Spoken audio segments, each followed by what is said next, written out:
औज़ुबिल्लाहि मिनश्शैतानिर्रजीम बिस्मिल्लाहिर्रहमानिर्रहीम अस्सलामु अलैकुम वरहमतुल्लाहि वबरकातुहू। मेरा नाम आदिल शहीर है। उम्मीद करता हूँ कि आप सब लोग बिल्कुल ठीक ठाक होंगे, ज़िंदगी पुरसकून गुजार रहे होंगे और हर पल अल्लाह ताला का शुक्र अदा कर रहे होंगे। दोस्तों, अल्फाज दुनिया की नरम तरीन चीज़ों में शुमार किए जाते हैं। अल्फाज ही एक वो चीज़ होते हैं कि जो आपकी अंदरूनी शख्सियत को बाहर वाले को नुमाया कर देते हैं। मोहम्मद अली कहता है कि इंसान अल्फाज के पीछे, अल्फाज के पर्दों के पीछे छुपा हुआ है। अगर तुम उसकी असलियत जानना चाहते हो तो उस शख्स को बोलने दो। अल्फाज ही वो चीज़ें होती हैं कि जिन्हें हम इस्तेमाल करके उनके सही अल्फाजों को जोड़कर अपनी ज़िंदगी को ताक़ुब में ला सकते हैं, यानी अपना अच्छा इंप्रेशन सामने वाले पर डाल सकते हैं। आप मुलाहिज़ा कीजिए कि दुनिया के नरम तरीन अल्फाजों में इफ़ और बट सबसे नुमायाँ और नरम तरीन अल्फाज इस्तेमाल किए जाते हैं। मसलन अगर आप इफ़ के इस्तेमाल को यानी मगर के इस्तेमाल को सही इस्तेमाल करना शुरू कर देते हैं या आपको इसका इस्तेमाल आ जाता है तो आप ज़िंदगी के हर मसाइल को उलट सकते हैं। कैसे? यानी कानून किसी दूसरे शख्स को कत्ल करने की इजाज़त नहीं देता, मगर यानी इफ़ आ गया। अब इसके सामने आप जो भी लगाएं, इसके आगे आप जो भी लगाएं, हर नाजायज़ से नाजायज़ काम को भी इसके ज़रिए आप जायज़ बना सकते हैं। इसी तरह बट का लफ्ज़ यानी लेकिन का लफ्ज़। रोटी, कपड़ा और मकान हर शहरी को फराहम करना हुकूमत की ज़िम्मेदारी है, लेकिन यानी बट आ गया। अब इसके बाद आप किसी को भूखा मारें, नंगा मारें, जैसा भी करें, इसके ज़रिए आप आगे जो भी इस्तेमाल करना चाहें लफ्ज़ वो आप इस्तेमाल कर सकते हैं। इसी तरह इफ़ के ज़रिए आप किसी भी मोतबर से मोतबर तरीन शख्सियत की गिबत करना चाहें, उसकी बुराइयां बयान करना चाहें तो आप वो भी आसानी से बयान कर सकते हैं। मगर यानी कि बट के इमाम काबा दुनिया की मोतबर तरीन शख्सियत हैं, मगर यानी इफ़ आ गया।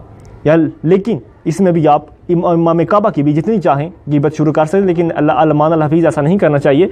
अलबत्ता मैं आपको लुबे-लुबाब यही बताना चाहता हूँ कि अल्फाज वाकई दुनिया की नरम तरीन चीज़ों में शुमार किए जाते हैं। और ये दो अल्फाज तो मैंने वैसे पढ़े थे जो मैंने आपके सामने शेयर किए, लेकिन असल लुबे-लुबाब मेरा एक छोटी सी कहानी था। एक मरतबा एक दरवेश एक जंगल में परमानेंट रहा करते थे, यानी मुस्तकिल वो उस जंगल में ही आपका गुजर बसर होता था। एक मरतबा बादशाह, उस वक़्त के बादशाह ने, उस इलाके के बादशाह का अपने काफ़िले के हमरा शिकार के साथ गुजर हुआ, यानी कि वो शिकार कर रहे थे अपने दूसरे काफ़िले वालों के हमरा, जिसके अंदर वज़ीर भी शामिल था और उसके फ़ौजी जर्नैल भी और दूसरा दस्ता भी शामिल था। अचानक बादशाह शिकार करते करते या शिकार खेलते खेलते गुम हो गया। वो उसका जो बाकी काफ़िला या उसका बाकी जो दस्ता था, बादशाह को ढूंढते ढूंढते उस फ़कीर की झोंपड़ी के पास पहुंच गया। सबसे पहले उस काफ़िले का जो सरदार यानी कि शुमार किया जाता था, निगरान यानी पुलिस वाला, वो पहुंचा। उसने आते ही फ़कीर जो कि अंधा था, फ़कीर दोनों आँखों से अंधा था, और उसको मुखातब किया कि अभी ओ फ़कीर, क्या तूने यहाँ से किसी शख्स को गुजरते देखा है? तो फ़कीर ने नरमी से जवाब दिया कि नहीं हजूर, मैंने नहीं देखा। उस पुलिस वाले के चले जाने के बाद एक और शख्स आया और उसने भी यही कहा कि बाबा, सिर्फ उसने कहा कि बाबा, क्या आपने यहाँ किसी शख्स को देखा है? उसने यानी क्या आपने यहाँ बादशाह को देखा है?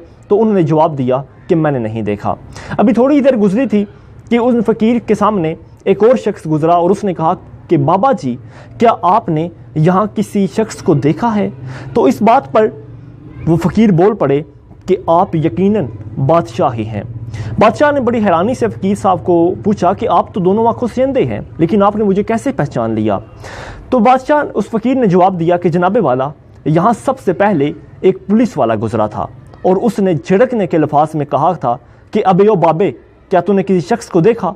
उसके बाद आपका वज़ीर गुजरा था जिसने कुछ नरम दिली के अल्फाज में कहा कि बाबा, क्या आपने यहाँ किसी शख्स को देखा था?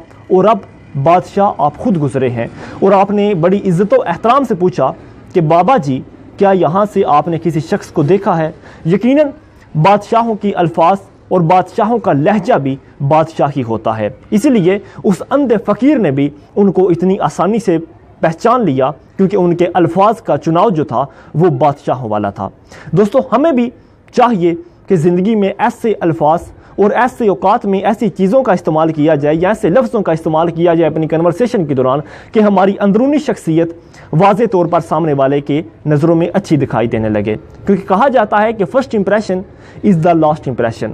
آپ کے الفاظ کیا ہیں، آپ کیا چوز کرتے ہیں، کب کیا بولتے ہیں، یہ تبھی پتہ چلتا ہے جب آپ اپنی زبان کھولتے ہیں، اور آپ کی اندرلی شخصیت کا اسی وقت اندازہ کیا جا سکتا ہے جب آپ کسی لفظ کو بولتے ہیں۔ لہٰذا کہا جاتا ہے کہ خاموشی سے اچھی بات بتانا بہتر ہے، لیکن بری بات بتانے سے خاموشی اختیار کرنا زیادہ بہتر ہے، کیونکہ جب آپ بولتے ہیں تو آپ کے اندر پتہ چلتا ہے کہ کیا آپ کے اندر کا انسان کوئی ہیرا ہے یا کوئی ویسے کوئلے کی کان کے اندر پیدا ہوا ایک چھوٹا سا کوئلہ۔ تو آخر انسان اپنے الفاظ اور اپنی زبان کے پیچھے ایک پوشیدہ اور نمایاں چیز ہے۔ اگر آپ اپنی نمائندگی اور اپنی پشیمانگی یعنی کہ ظاہر اچھے طریقے سے کرنا چاہتے ہیں تو اپنے الفاظ کا استعمال اچھے طریقے سے کیجیے۔ بہت شکریہ۔